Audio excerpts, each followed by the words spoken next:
Herkese selam olsun arkadaşlar. Umarım her şey yolundadır. Piyasa satıcılığı, haftaya satıcılığı başladı. Bakalım ne olacak, hep beraber takip ediyoruz. Bitcoin'de yapı bozulmuştu zaten. Devam edeceğiz. Mana'daki son duruma bakacağız. Bazı major enstrümanlarda son durum videoları çekiyoruz arkadaşlar. Bundan böyle. Yani içerideki yeni başlayan yeni yatırımcılar gelmeye başladı. Efendim bilgisi olmayan arkadaşlar çok normaldir arkadaşlar. Ayıplamıyoruz kesinlikle. Kendini bir şekilde bilgilendir. Kendi kendine bir şeyler öğrenmeye çalış mutlaka.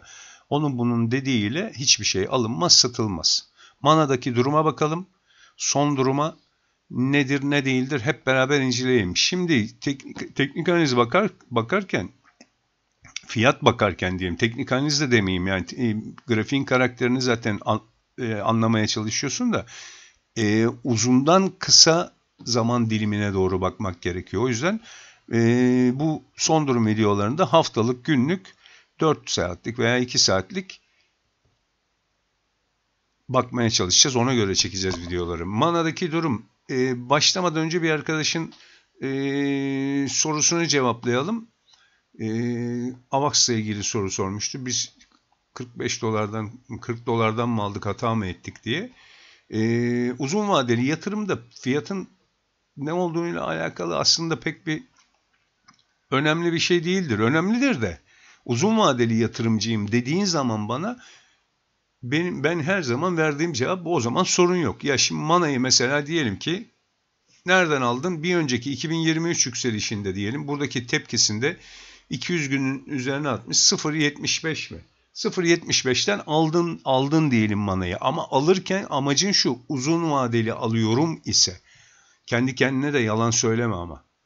Hani ben aldım, kar edip satacaktım ama elimde kaldı. Elimde kalınca uzun vadeli yatırımcı oldum değil. Maksadın ilk başta uzun vadeli yatırım, Mana'da yatırım yapacaksan ve 0.75'ten aldıysan Mana'yı, problem yok. Uzun vadeli yatırımcısın çünkü sen. Değil mi?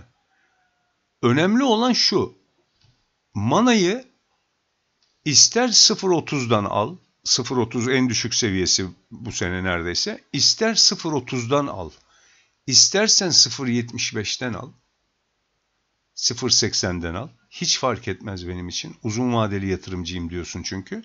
Hiç fark etmez. İster 0.30'dan ister 0.80'den al. Açtığın ilk pozisyonun aslında Mana'nın en tepesi olduğunu düşünerekten pozisyon açman gerekiyor. Çünkü riskini, kasanı ona göre yöneteceksin. Yani Mana'da açtığın pozisyonda ondan sonra kademe düşüneceksin. Yani bütün parayı bütün parayı 0.80'den Mana'ya bastım. Neden? Çok gidecek dediler. Evet, bütün parayı bastım. Hatta vadelide de girdim. 10x 20x açtım. Acayip para kazanacağım diye. Vadelidekiler zaten patladı. Spot'ta aldığımda elimde patladı. Bekliyoruz. Ama ben uzun vadeli almıştım. Hiçbir enstrümanı tek bir fiyattan bütün parayla giriş yapamazsın arkadaşım. Yani kusura bakma. Yani altın kuralları çiğneye geliyorsun. 2 günde Lamborghini alacağım diye geliyorsun. O Lamborghini vermeyecekler sana. Merak etme. Tamam mı? Çok zor yani. 0.80'den bile almış olsan, 0.30'dan bile almış olsan, aldığın seviyenin aslında en tepesi olduğunu düşünerek işlem açarsan ona göre kademe ayarlayacaksın. Yani 0.80'den aldın, 0.40'a bir tane daha alım koyabilecek kapitali ayarlaman lazım baştan. Yani ben genelde 3'e bölüyorum. Yani hangi fiyattan girersem gireyim aşağı doğru 2 kademe daha alım koyuyorum. Benim aldığım 2 kademenin de altına mı düştü fiyat, bir daha alım yapmıyorum mesela. 3 kademe maliyet yaparım, ondan sonra elimi sürmem hiçbir enstrümana. Uzun vadeli aldıklarım da dahil buna. Anlatabiliyor muyum? O yüzden dert etme, yüksek fiyattan AVAX'ı ben şimdi 9 dolardan ben almadım. O zaman yoktum, bilmiyordum. 45-48 dolara geldi. Çok gidecek dediler. Ben de girdim aldım. Bütün paranla almadığın sürece problem yok. Çünkü 50 doları görür. Sen 50 dolardan alırsın, en tepesinden alırsın. O anlık yükselişin en tepesinden almışsındır. 25 dolara da bir alım koyarsın. Bir 10 dolara da bir alım koyarsın. 3 kademe. 10 dolar dediğin zaten eski tip. Yani bu en son gördüğü dibi oluyor. Sevinirsin bak. 3'ü de gelirse sevinirsin sen. Öyledir bu işler. O yüzden uzun vadeli de yatırım yapsan girdiğin pozisyon kesinlikle tek bir fiyattan tek hamlede bütün paranla giriş yapamazsın. Uzun vadeli yatırımın kuralları, kaideleri var. Ona göre riskini, kasanı yönetmen gerekiyor. Bunu hemen geçiyorum. Hemen bakıyoruz. Mana'daki durum. Mana'daki durum nedir? Mana alalım mı, satalım mı? Uzun vadeli videolar bu videonun konusu değil. Bu son durum videosu. Son durum analizi. Ona göre uzun vadeli bakış açımızı, diğer videolarımızı incelersen vaktin olursa anlamaya çalışman bizim için değerli olur. Videoyu beğenmeyi, kanala abone olmayı unutma. Köpeklerimiz, kedilerimiz, koyunlarımız, keçilerimiz çok arkadaşlar. Kedilerimiz, köpeklerimiz özellikle devamlı havlama sporunu çok seviyorlar. O yüzden sesler geliyordur mikrofondan. Kusura bakmayın ama hayatın kendisi böyle işte. Uzun vadeli yatırım yapacaksan başka videolara bakacaksın. Bu son durum analizi. Son durum analizinde neye bakıyoruz? Yapıya bakıyoruz. Yapı ne durumda? İlk önce haftalıkla başlıyoruz. Haftalık yapıda durum ne? Manada. Haftalık durumdaki yapı shortingen arkadaşlar. Yapı şu anda bozulmuş. Tamam mı? Yapı şu anda bozuk.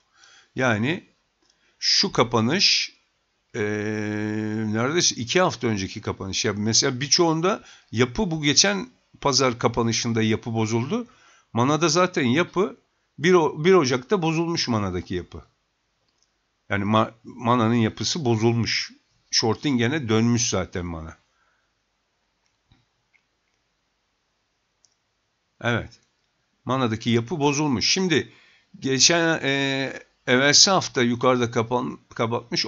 Geçen hafta da yukarıda kapatmış. Bir manası yok çünkü Mana'da şu anda aradığın şey 0.54'ün üzerinde bir haftalık kapanış arıyorsun Mana'da. Açıkçası. Konuya gerçekçi yaklaşın. Hayal dünyasından kendinizi sıyırın arkadaşlar. Mana'daki aradığın şu andaki haftalık kapanış 0.54'ün üzerinde bir kapanış olmadığı sürece Mana shortingen arkadaşlar. Çok basit. Çok basit. Tamam mı? Yani konuya basit bak.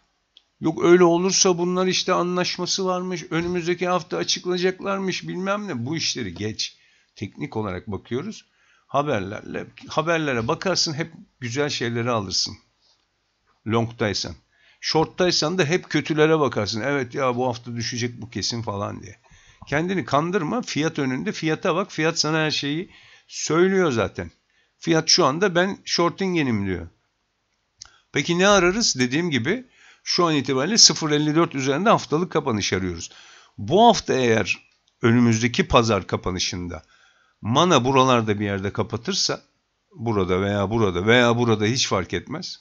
Ama yeter ki şu geçen pazar kapanışın altında bir yerlerde kapanış yaparsa hemen Mana'da ondan sonra geçmesi gereken noktayı 0.47'ye alacağız. 0.47'nin üzerindeki haftalık kapanış kovalamaya başlayacağız.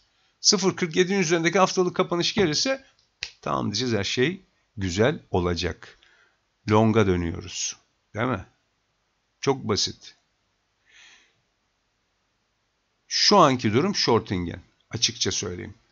Peki günlük kapanışlarda bakalım. Haftalık ve günlük bakıyorum arkadaşlar kırılımlara. Günlük kırılımlar birazcık daha meşakkatli iş.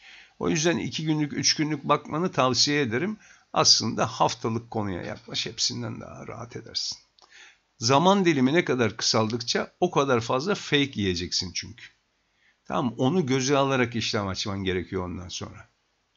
Yine risk ve kasa. Risk ve kasanı yönetemiyorsan zaten geçmiş olsun. Şimdiden geçmiş olsun diyebilirim sana. Kusura bakma. O konuda da gerçekçiyim. Ondan sonra şey yapma.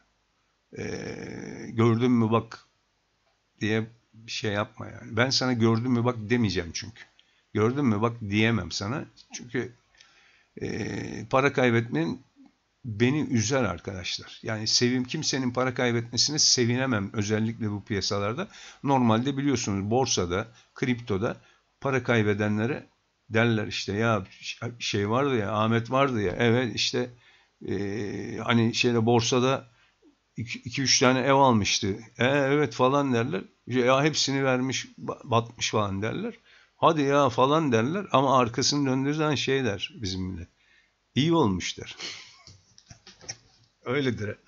Borsada kaybedilen paraya kimse acımaz arkadaşlar. İyi olmuş derler. Çünkü kumar gözüyle bakıldığı için bizde. Yani bizim valide hala kumar o. Yani anlatıyorsun bazen hemen yapıştırır lafı.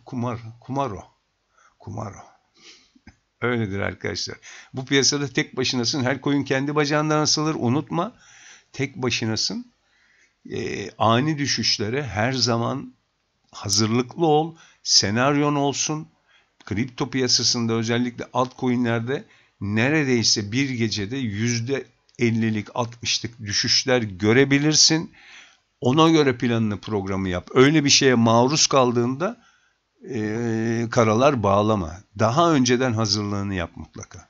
Böyle bir ihtimal her zaman var arkadaşlar. O yüzden çok dikkatli ol.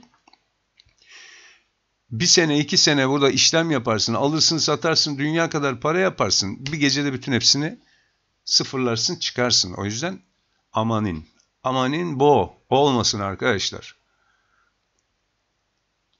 Tamam mı? Günlükteki yapıya bakalım. Günlükteki yapıda bir kırılım yok hala. Günlükteki yapıda şu kapanış zaten Mana'da 19 Ocak'taki kapanış bir önceki bu tepenin üzerindeki kapanış yaptığı için long'ta duruyor. Zaten şeylerde bu Mana'da, Sant'ta efendime söyleyeyim Gala'da var mı bilmiyorum. Gala'ya da bakarız sonra. High Street'te falan bunlarda bir hareket oldu hafta sonu. Bilmiyorum. Neye alamet olduğunu bilmiyorum. Bazı şeylerin, gaminglerin toplandığını farkındayım. Belki bundan sonraki yani piyasanın bu düzeltmesi bittikten sonra belki de çünkü katman 1 ve katman 2'lerde hareket yaptılar. Ekim'den başlayan hareket. Oralarda bayağı güzel hareketler oldu. Buralar dutluk olarak kaldı arkadaşlar şu anda. Bir sonra bu düzeltme bittikten sonra bir sonraki hareket buralarda olabilir. O yüzden belki de ön hazırlık yapıyorlar, topluyorlar. Olabilir arkadaşlar. Peki biz kaçıracak mıyız bunu? Kaçırmayacağız tabii ki. Ortalamanın üzerindeki kapanışlarda tekrar dalacağız. Bu kadar basit. Giderse de bir 3-5 kuruş biz de cebimize atabiliriz buralardan değil mi? Basit bak bir piyasaya. Sakın detaylandırma. Amerika'nın tarım dışı istihdamı yok efendime söyleyeyim konut satışları neymiş falan boş ver bu işleri. Her enstrümanın kendi iç dinamikleri var. Kriptonun da kendi iç dinamikleri var. Onlara ufak tefek tepkiler verir ama büyük tepkiler kendi iç dinamikleriyle alakalıdır arkadaşlar. Tamam, ana fikir yalnız bütün dünyayı saran ana fikir Amerika'nın Merkez Bankası'nın faiz politikasıdır. Bu zaten ana fikirdir. Bütün her yeri o etkiler. Faiz politikası değişmeden işimiz birazcık zor olacak ama önümüzdeki dönemde onun da değişeceği ümidiyle zaten biz yatırımlarımızı ona göre yapıyoruz. Nasıl olsa bir yerden sonra genişlemeye tekrar başlar diye. Günlükte kırılım gelmemiş daha. Günlükte şunun altında bir kapanış görürsek 0.44'ün altında bir kapanış görürsek günlük kapanışlarda orada da bir yapıda bozulma olacak ama gördüğün gibi günlük kapanışlarda dünya kadar fake var. Günlük kapanışları şeyde değerlendirebilirsin. Eğer kısa vadeli trade pozisyon açıyorsan buradaki kırılımı gördüğün zaman mesela şuradaki kırılımı gördün bak aşağı kırılım oldu. Shortingen açtın. Döndü tekrar piyasa. Şu tepenin üzerinde kırılım yaptı yukarı doğru. Kapanış geldi. Buradan itibaren long'a başlıyorsun. Nereye kadar? Bu kırılıma kadar. Çok basit. Zor. Çok fazla zamanını alıyor kısa vadeli trade'ler. Hakikaten çok meşakkatli yani. O yüzden ben pek tercih etmiyorum. Uzun vadeli yatırımlar yapıyorum daha çok. Kısa vadeli de zamanım oldukça oturuyorum. Çıtır çerez parasıyla trade Tabii ki yapıyorum arkadaşlar. Çok keyiflidir yani. Yani riskini kasanı yönettiğin zaman keyifli. Kaybetsen bile keyifli. Ama varını yoğunu koymuşsan tırnaklarını yemeye devam. Peki ortalamalara bakalım. Ortalamalara göre günlük olarak baktığımızda 50 günlüğün altında kapanış var mı? Var. Yani shortingen.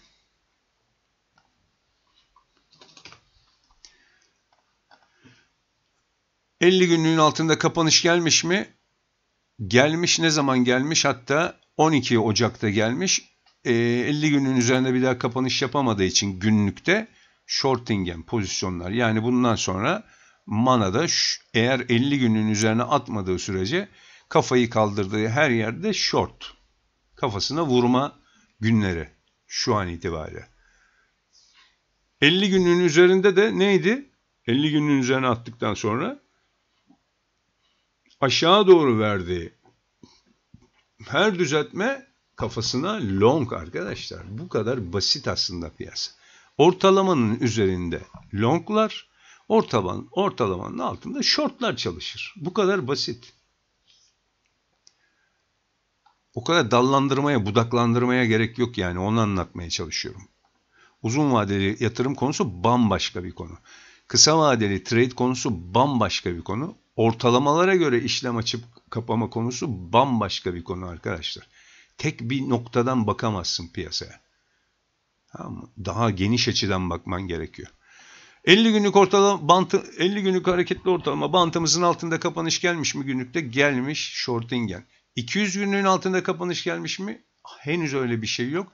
O zaman 200 günlüğün şurada almışsan 24 Kasım'da 200 günlüğe göre işlem açmışsan burada 200 günlüğün üzerinde kapadı ben long alayım diye. Şu anda hala bekliyorsun. Neyi bekliyorsun? İşte 0.42'nin altında kapanış gelirse 200 günlüğe göre burada aldığın ürünü hemen hemen aynı fiyattan kaçma imkanı doğuyor. İstersen short da açabilirsin, sen bilirsin. 200 günlük ve 50 günlük stratejiye uygun enstrümanlarla işlem açman gerekiyor ve burayı tek bir enstrümanla değil en az 7-8 enstrümanı buraya bağlaman gerekiyor bu stratejine ki riskini dağıtmak açısından çok önemli. Neden bu kadar risk kasa üzerine basarak söylüyorum? Hep bu yüzden söylüyorum arkadaşlar. Tamam mı? Dikkatli ol. En kötüyü her zaman cebinde tut. Peki ben genelde 2 saatlik kapanış arıyorum bunlarda. Eğer bu stratejiyi uyguluyorsam 2 saatlik veya 4 saatlik kapanışlara daha çok dikkat ediyorum. Birazcık daha efendime söyleyeyim ne derler fake durumu ortaya çıkabiliyor. Ama bazen günlük kapanışlarda veya 4 saatlik veya 6 saatlik kapanışlarda bantın çok üzerine hareket görebiliyorsun. Zararı veya kâra geçecek pozisyonu erkenden yakalamak açısından 2 saatliğe daha çok önem veriyorum. Avantajı daha erken yakalama şansın var. Dezavantajı aha da burada gördüğün gibi fake yeme dezavantajları var. Bunu göze alıyor muyum? Evet, alıyorum. Hiç sorun değil benim için. Zarar ettin? Evet, edeyim. Zarar edeceğim, zarar etmeyeceğim diye bir şey yok ki zaten. Zarar etme riskini göze alarak zaten pozisyon açıyorum. Ona göre kasayı yönetiyorum zaten.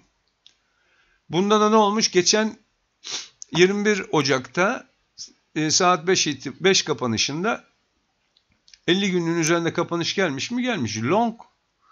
Şimdi bugün itibarıyla 22 Ocak saat 11 kapanışında 2 saatlik kapanış grafiğine göre, kapanışlara göre 50 günlük bantımızın altında kapanış gelmiş mi? Gelmiş. Short arkadaşlar. Çok basit. Short. Tamam mı? Şu anda manadaki pozisyon short'a dönmüş durumda. 2 saat sonra buradan tepki verir. Piyasa bu. Kripto piyasası çok çünkü şeydir yani çok oynak arkadaşlar. Buradan tepki verir, gelir tekrar bu bantın üzerinde kapatır. Long arkadaşlar bu kadar basit. Çünkü 2 saatliğe göre işlem açıyorsun. Bunu yaparsın 4 saat. Tamam mı? 4 saatliğe göre ben yapacağım bu işlemi dersin. Ona göre bakarsın o zaman. 4 saatlik kapanış ararsın. Veya daha da ben garantili, ya işim gücüm var dışarıda, yani işim gücüm var, arkadaşlarla takılıyorum falan, pek vaktim yok diyorsan, o zaman ne yapıyorsun? O zaman günlük bakıyorsun. Yani gece yarısı 3 kapanışında bakıyorsun, altında kapanış var mı, üstünde kapanış var mı? Bak, günlük baksan 4 saatlik ve 2 saatlikte yediğin 2 fake'i yememişsin günlükte. Şu kapanıştan sonra hala short'ta devam ediyorsun günlük kapanışa göre. Ama dediğim gibi her stratejinin dezavantajları, avantajları vardır. Peki 2 saatliğe geçiyorum. Ben 2 saatlik kapanış arıyorum çünkü. Bunu çalıştırıyorsam bu sene. 2 saatlikte 200 günlüğün altında bir kapanış var mı şu anda? Yok. O zaman neydi? O zaman long pozisyonu taşımaya devam. Ama bugün, yarın, öbür gün gelir 200 günlüğün altında kapanışı görürsün. O zaman shorting yen arkadaşlar. Çok basit. Basit bakın. Gözünüzü seveyim. O öyle dedi, bu böyle dedi. O öyle gidecekmiş, bu böyle gidecekmiş. Kimsenin bir şeyden haberi yok. Bildiği de yok. Herkes işkembeden sallıyor arkadaşlar. Bazıları da böyle ünlü olmak için yanıp tutuşuyor. Abuk subuk kapak, efendime söyleyeyim, kapaklar çıkılıyor, başlıklar atılıyor. Efendime söyleyeyim, elmalarla armutları lütfen ayırmaya bakın. Kimsenin bir şey bildiği yok. Bir tek şey olabilir. Tahtanın sahibidir. Balinası odur.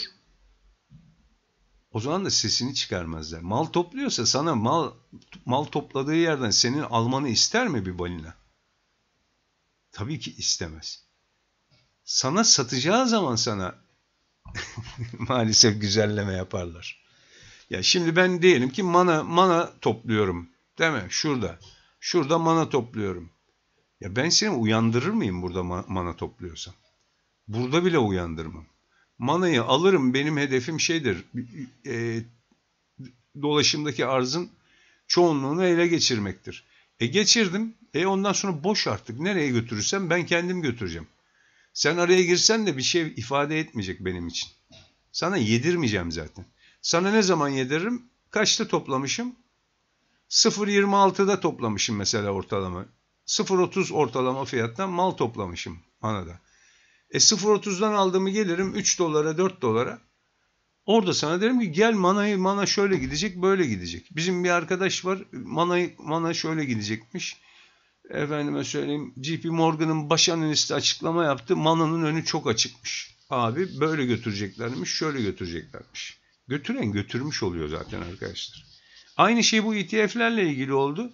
Güldük yani. Gülünmeyecek bir durum değil çünkü.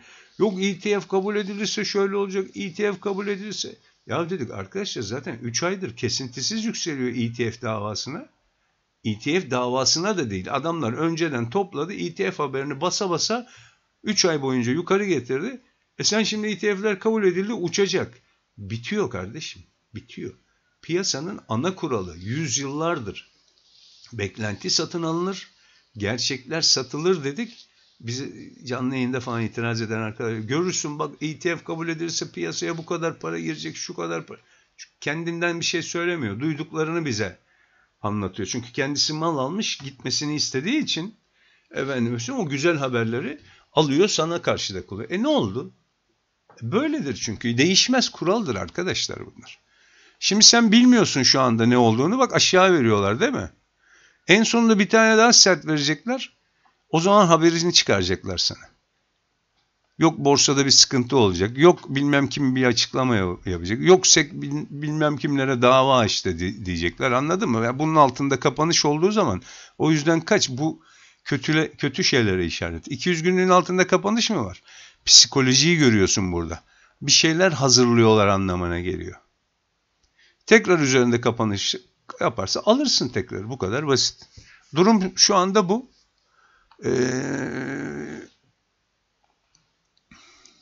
Barlara da bakalım günlükte. Gördüğün gibi efendime söyleyeyim pek bir şey ifade etmiyor. Kapanışlar daha çok şey ifade ediyor kripto piyasasında arkadaşlar. Burada kırmızı yeşil falan ben zaten açmıyorum, biliyorsunuz beni. Tek renk bakarım ki bana bir şey empoze etmesin oradaki bar renkleri diye. Burada şeylere bakarsın. 2 günlük kapanış falan bakarsın. 2 günlük kapanış bakarsın. 2 günlük kapanışın da altına atmış. Çünkü dün itibariyle baktığımda ben şuradaki fake'ten sonra, şu kırılımdan sonra bu fake'lerin kırılımı güzel oluyor aslında. Yani ani bir fake atıp tekrar toplayıp 2 günlük grafiğin fiyatın üzerine attığı zaman fiyat aslında normal şartlarda buradan güzel bir hareket beklersin. Beklentin o yönde olur. Bak bunlarda da olduğu gibi. Yani kırılım gelmiş, aşağı vurmuş, fake atmış. Tekrar kırılım gelmiş, güzel yukarı doğru seni para kazandırmış. Bunun stratejisi de bambaşka bir strateji arkadaşlar. Genelde manada falan uygulamıyorum. Ben pump coinlerde uygulamaya çalışıyorum. Daha başarılı oluyor çünkü. Onlar da böyle ortalamamış, kapanışmış. Adama gülerler arkadaşlar. Yani üzerinde doğru düzgün işlem hacmi olmayan bir enstrümanı açıp da trendler çizip, Fibonacci çizip, efendime söyleyeyim ganları yapıştırıp, işte buradan gelirse buradan döner de falan gülerim geçerim, başka bir şey yapmam. Tamam mı? Bam bam bam. Arkadaşlar teknik meknik yok orada. Orada kırılımı görürsün, sen de bir dalarsın. Stopunu koyarsın. Stop olursan da efendi stopunu olacaksın. Gurur meselesi yapma. Hepimizin başına geliyor arkadaşlar. Kendinize iyi bakın. Manada durum şu anda shortingen arkadaşlar. Kapanışları yukarıda arayacağız. Ona göre değerlendirmek isteyen arkadaşlar, bu şekilde konuyu biz değerlendiriyoruz. Beğenirsin, beğenmezsin, bilemeyiz. Hiçbir şekilde burada senin duymak istediğin cevapları sana vermekle mükellef değiliz. Konuya gerçekçi bakmak zorundayız. Bu bizim uzun vadeli. Ben 25 senedir bu piyasadayım. O yüzden varım. Tamam mı? Gerçekçi baktığım için. Hayalperestlik yok bu piyasada. Kendinize iyi bakın. Sağlıcakla kalın. Görüşmek üzere.